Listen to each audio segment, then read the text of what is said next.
আসসালামু আলাইকুম। Job market থেকে আমি ইমরান আছি। আজকে আপনাদের সাথে লেবাননের একটি সার্কুলার নিয়ে। আর সচরাচর মনে হয় লেবাননের কথা আপনারা শোনেন না, যে লেবানন বাংলাদেশ থেকে লোক নিয়ে যায়, খুব কম, একদম রেয়ার লোকজন যায়। ইরাক, লেবান এসব কান্ট্রিগুলোতে খুব কমই লোক যাচ্ছে।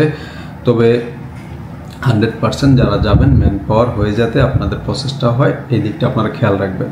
কারণ ম্যান পাওয়ার ছাড়া বাইরে যাওয়া মানে হচ্ছে বোকামি করা, নিজের সাথে নিজে বোকামি করা। এটা কখনোই আপনারা করতে যাবেন না।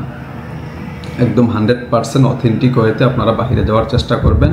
মানে অ্যাজ পার হচ্ছে গভর্নমেন্টের যে রুলস রেগুলেশন, এগুলো মেনটেন হচ্ছে কিনা এগুলো অবশ্যই দেখে শুনে বুঝে আপনারা হচ্ছে বাইরে যাবেন।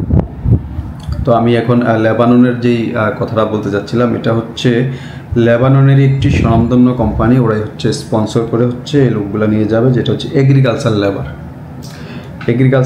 যারা আসলে এগ্রিকালচারে কাজ করেন আমাদের দেশে যেসব ভাই বেরাদাররা, তারাই চিন্তা ভাবনা করবেন যাওয়ার জন্য। কারণ এগ্রিকালচার যেহেতু আউটডোরের কাজ, একদম রোদের ব্যাপার আছে, বৃষ্টির ব্যাপার আছে, এই ব্যাপারগুলো কিন্তু মাথায় থাকবে। একদম লেবানন শুনলেন যে লেবানন তো US ডলারে স্যালারি দেয়, আমেরিকান ডলার পাবেন, এটা চিন্তা করে হুট করে চলে যাওয়ার চিন্তা কখনোই করবেন না।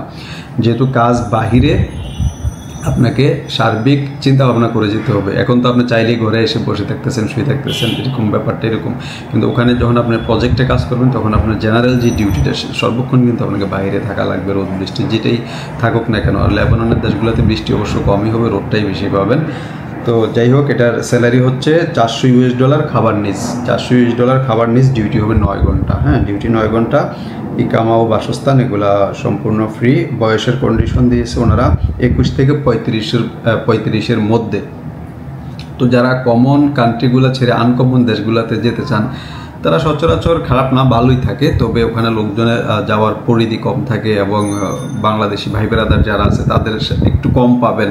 তো সব মিলে একটু ঝামেলা আমি মনে করি আর কি। যেখানে আপনি কমন দেশগুলোতে যখন যাবেন, তখন তো ভাই বেরাদার, আত্মীয় স্বজন কাউকে না কাউকে পাবেন। তখন 15 দিন 20 দিন পরও যখন দেখা হবে, আপনার একটা ভালো লাগবে। তো এই জন্য যারা আসলে আনকমন দেশগুলোতে যাবেন, তখন চিন্তা ভাবনা করে যাবেন আর কি। যাওয়ার পরে দেখবেন যে আপনি 2 মাস 3 মাস থাকতেছেন, প্রথম একটু খারাপ লাগবে যে আমি মনে হয় একা এখানে আসছি, আরও 2-4 জন যদি আমার পাড়ার প্রতিবেশী থাকতো বা দেশের আশেপাশের কেউ থাকতো, তাহলে আমার ভালো লাগতো।